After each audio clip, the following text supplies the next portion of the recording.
Welcome to Unspoken Battles hosted by Diligent Mindset. This podcast is about the mental health struggles that often remain hidden, the feelings we silence, the challenges we bury, and the strength we discover when we finally speak up. If you're listening, know that you're not alone. Today, we're diving deep into the realities of mental health, the battles we all fight in silence, and how we can support each other. Mental health is a state of well-being that allows people to cope with life's challenges, adapt to change, and find meaning in everyday experiences. It's the foundation for how we think, feel, and act as we navigate the world around us. Just as physical health is vital for our bodies, mental health is essential for our minds and emotional well-being. When we talk about mental health, we're referring to more than just the absence of mental disorders. We're talking about a positive state where individuals can thrive, grow, and reach their full potential. Good mental health empowers people to realize their abilities, work productively, and contribute to their communities in meaningful ways. It helps us manage stress, build strong relationships, and make sound decisions. When we feel mentally healthy, we're better equipped to handle setbacks, learn from our experiences, and support others in their journeys as well. It's not just about the absence of mental illness. It's about having emotional resilience, psychological stability, and social well-being. Emotional resilience means being able to bounce back from difficulties, adapt to adversity, and maintain hope even in tough times. Psychological stability involves having a balanced outlook, being able to regulate emotions, and maintaining a sense of purpose. Social well-being is about feeling connected to others, having supportive relationships, and feeling like you belong. Mental health exists on a spectrum, meaning people experience different levels of emotional and psychological well-being at different times. It's normal for our mental health to fluctuate throughout our lives depending on our circumstances, life events, and even our physical health. Sometimes we may feel strong and resilient, while at other times we might struggle with feelings of sadness, anxiety, or stress. Recognizing this spectrum helps us understand that mental health is not a fixed state, but something that can change and be nurtured over time. Many factors can impact our mental health, both positively and negatively. Stress from work or school, traumatic experiences, the quality of our relationships, and the environments we live in all play a role. Even things like sleep, nutrition, and physical activity can influence how we feel mentally and emotionally. Sometimes, mental health challenges arise from a combination of genetic, biological, and environmental factors, making each person's experience unique. Taking care of mental health involves self-awareness, support systems, and healthy coping strategies. Self-awareness means paying attention to our thoughts, feelings, and behaviors, and recognizing when we might need help. Support systems like friends, family, or community groups can provide encouragement, understanding, and a sense of belonging.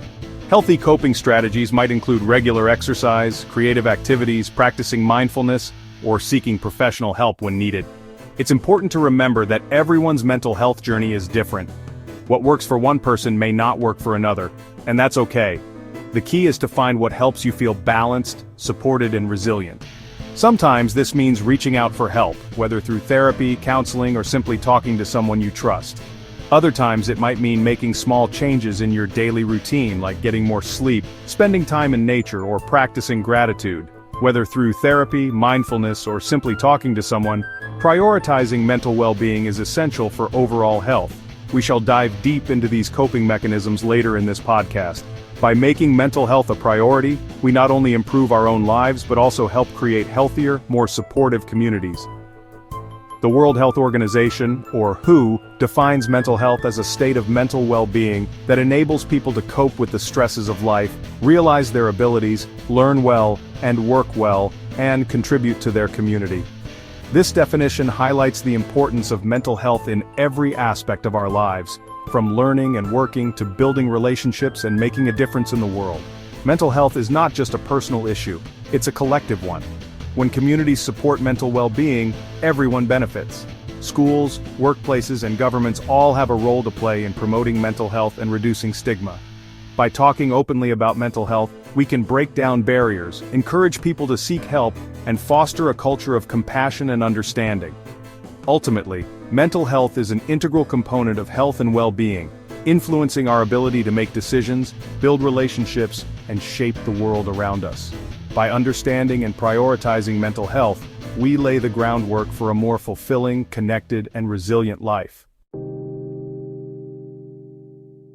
Many people face moments where they hesitate to open up, moments when the words seem stuck in their throat, and the weight of what they're carrying feels almost too heavy to share. It's a universal experience, one that transcends age, background, and circumstance. We all at some point find ourselves standing at the edge of vulnerability, unsure whether to take that leap and let someone in. Whether it's because of fear of judgment, the worry that others might see us differently, or the anxiety that our feelings might be dismissed, the reasons for staying silent are many. Sometimes, it's the simple uncertainty of not knowing how to begin, or the belief that our struggles are too small to matter. For some, the challenge is finding the right words. How do you translate a storm of emotions into a sentence or two? For others, it's the fear that once spoken, their pain will become too real, too exposed. The blank page, the empty desk can feel like a mountain to climb, but here's something powerful. Every voice matters. Every story, no matter how quiet or uncertain, deserves to be heard. When we share, we remind ourselves and others that we are not alone in our struggles. No struggle is too small, and no emotion is insignificant. Each feeling is valid, and each experience is worthy of compassion. Reaching out, even with trembling hands, is an act of courage. Talking, even when it feels uncomfortable, creates connection, healing, and change. It's in these moments of honesty that we find understanding, and sometimes the first steps toward healing. The big question is, why do we stay silent? Why do we hold back even when our hearts are heavy? The answer is complex. Woven from threads of past experiences, cultural expectations, and personal fears, there's a stigma, a fear that if we open up, people will judge us or misunderstand us. We worry about being seen as weak or as a burden to those we care about. Sometimes it's the silence of others that teaches us to keep our own pain hidden. That's why so many struggle quietly, carrying invisible burdens through the day and into the night. The world can feel like a lonely place when you believe you have to face everything on your own. Exactly. It's as if pain is something we need to keep private, tucked away where no one else can see. We convince ourselves that silence is strength, that hiding our struggles is the only way to cope. But suppressing emotions doesn't make them disappear, it just makes them heavier. The more we bottle up, the more isolated we feel, and the harder it becomes to reach out when we need help the most. Dealing with it alone does not make you strong, but that just made it worse. True strength lies in acknowledging our feelings, in daring to speak, and in allowing ourselves to be seen. When we break the silence, we open the door to understanding, support, and hope, not just for ourselves, but for everyone who's listening. Strength isn't about carrying everything alone, it's about knowing when to seek support, open up, and allow yourself to heal. In our society, we often celebrate those who seem to handle everything on their own. But true strength lies in recognizing our limits and reaching out when we need help. It takes courage to admit that we can't do it all by ourselves, and even more courage to take the first step towards seeking support. True resilience comes from facing challenges with the right tools and people by your side. When we surround ourselves with understanding friends, family, or professionals, we create a safety net that helps us bounce back from setbacks. Resilience isn't about never falling. It's about having the support to get back up, time and time again. Trying to navigate mental health struggles alone can lead to burnout, isolation, and deeper emotional weight. The burden can feel overwhelming, and without someone to talk to, our thoughts can spiral, making it even harder to find a way out. Many people feel like they have to hide their struggles, but bottling up emotions only makes things heavier. Instead, reaching out, whether to a trusted friend, therapist, or support group, can make a world of difference. There's power in vulnerability. When we share our feelings, we give others the chance to support us, and we remind ourselves that we're not alone. Vulnerability is not a weakness, it's a bridge to connection and healing. Admitting you need help doesn't weaken you. It strengthens your ability to grow and move forward. It's a sign of self-awareness and self-respect. When we acknowledge our struggles, we open the door to new perspectives, resources, and solutions that we might not have found on our own. Mental health struggles affect every aspect of life: work, relationships, self-worth. They can make it hard to focus, to connect with others, or to feel good about ourselves. The impact can ripple out, touching every corner of our daily experience. That's why it's so important to address these challenges head-on, rather than letting them quietly erode our well-being. Yet so many people feel pressure to hold it together. We're taught to put on a brave face, to keep going no matter what, and to avoid showing any sign of struggle. But this pressure can be exhausting, and it can prevent us from getting the help we truly need. But what happens when holding it together starts breaking us? When the mask we wear becomes too heavy, and the effort to appear okay drains us even more, ignoring our needs doesn't make them go away, it just pushes them deeper where they can do more harm. Unprocessed emotions lead to burnout, stress disorders, and even physical health problems. Our minds and bodies are deeply connected, and when we neglect our mental health, it can show up as fatigue, headaches, or other physical symptoms. Taking care of our emotional well-being is just as important as caring for our physical health. We have to stop seeing asking for help as a weakness. It's a necessity. Everyone needs support at some point in their lives, and reaching out is a sign of strength, not failure. By seeking help, we give ourselves the chance to heal, to grow, and to build a life that feels lighter and more connected. Remember, you don't have to face your struggles alone. There is always hope, and there are always people who care and want to help.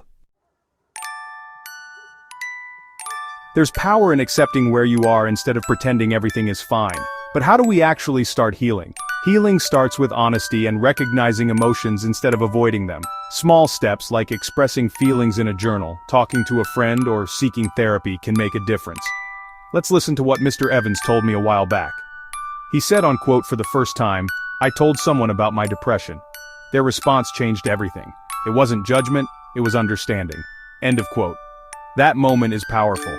Feeling seen, heard, and understood, without judgment, is one of the most healing experiences. It takes courage to open up, and the fact that their response brought understanding instead of dismissal is something truly meaningful. Let's dive into strength in the struggle, a journey that's both challenging and deeply rewarding. So many people believe struggling means they're failing, but that's simply not true.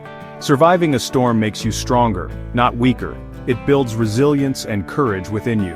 What's the real meaning of strength, and how do we find it in tough times? Strength isn't about never falling. It's about learning how to rise every time you do. Yes, that's true strength. And one of the hardest lessons is realizing you don't have to do it alone. Support is always out there. Takeaway for today. If there's one takeaway today, it's this: you are not alone. Your battles, your emotions, your struggles do not define you. What defines you is the fact that you keep going. Final reflections, emotional send-off, and encouraging words for listeners. If today's episode spoke to you, share it with someone who might need it. Keep the conversation going, and remember, your story matters.